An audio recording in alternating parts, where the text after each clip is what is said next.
السلام علیکم four class, کیسے ہیں آپ لوگ بچوں؟ آج 7 جنوری ہے اور بدھ کا دن ہے۔ آج ہم اردو بھی میں کام کریں گے مضمون علامہ اقبال۔ بچوں یہ تھوڑی سی مس پرنٹنگ ہوئی ہے، آپ نے پہلے لکھنا علامہ اقبال، اس کے بعد آپ نے پوائنٹ کے ساتھ کام کرنا ہے۔ پہلا پوائنٹ ہے تعارف۔ علامہ اقبال 9 نومبر 1877، علامہ اقبال 9 نومبر 1877 کو سیالکوٹ میں پیدا ہوئے۔ آپ کے والد کا نام شیخ نور محمد اور والدہ کا نام امام بی بی تھا۔ اب یہ جو سینٹر میں تعارف آیا ہوا ہے یہ آپ نے کٹ کر دینا، ٹھیک ہے۔ پھر پوائنٹ ہے ابتدائی اور اعلیٰ تعلیم۔ آپ نے ابتدائی تعلیم سیالکوٹ سے حاصل کی، پھر اعلیٰ تعلیم کے لیے جرمنی چلے گئے۔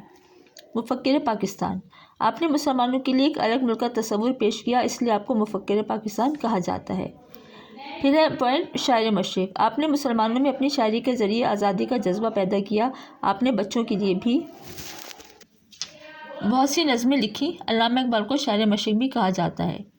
پھر پوائنٹ ہے مشہور تصانیف یعنی کہ کتابیں۔ علامہ اقبال کی مشہور تصانیف میں بانگ درا، ضرب کلیم اور جاوید نامہ بہت مشہور ہیں۔ آپ نے 21 اپریل 1937 21 اپریل 1937 کو وفات پائی۔ آپ کا مزار لاہور میں ہے۔ بچوں یہاں پہ یہ جگہ چھٹی ہوئی، آپ لوگوں نے نہیں کرنی، آپ نے کاپی پہ پوری لائنوں میں یہ کام کرنا ہے۔ یہ کام آپ نے کاپی پر کرنا ہے اور اس کو اچھی طرح سے یاد بھی کرنا ہے۔